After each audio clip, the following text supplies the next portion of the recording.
del pregón del descenso internacional del Sella en esta edición número 6. Muy buenos días a todos. Muchísimas gracias por dejarme compartir el día de hoy con todos vosotros antes de comenzar con este momento histórico. Me gustaría desearos muchísima suerte y que disfrutéis del día de hoy como merecéis. Vamos allá. Vamos al grano. Guarde el público silencio y escuchen nuestra palabra. Guarde el público silencio y escuchen nuestra palabra.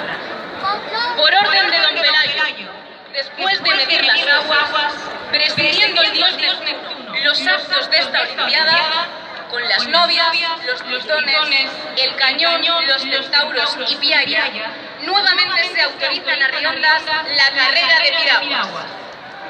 Y cuando demos los vivas que el reglamento nos manda, contesten todos a coro, enronquezcan las gargantas, que es fiesta de todas Asturias, la fiesta de las piraguas.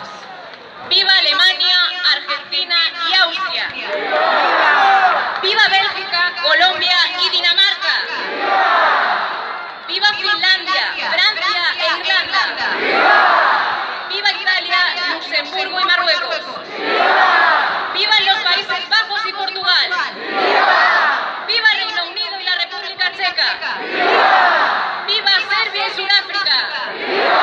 ¡Viva Suecia y Venezuela!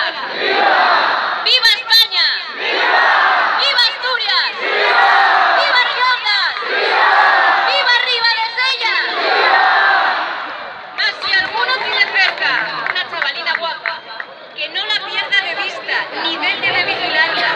Y si de veras le gusta, comience ya a enamorarla, porque esta es la canción yo, al final de esta jornada, cuando de las 7 en punto resuenen las campanadas. A las mozas que lo quieran y se dejen, don Pelayo la pensó para poder abrazarla.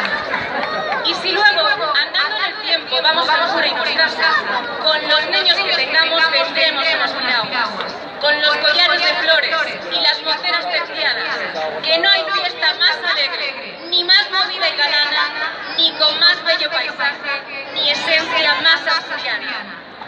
Cantando con todo el alma, que resuene en todo el valle. Asturias, patria querida, el himno de las piraguas.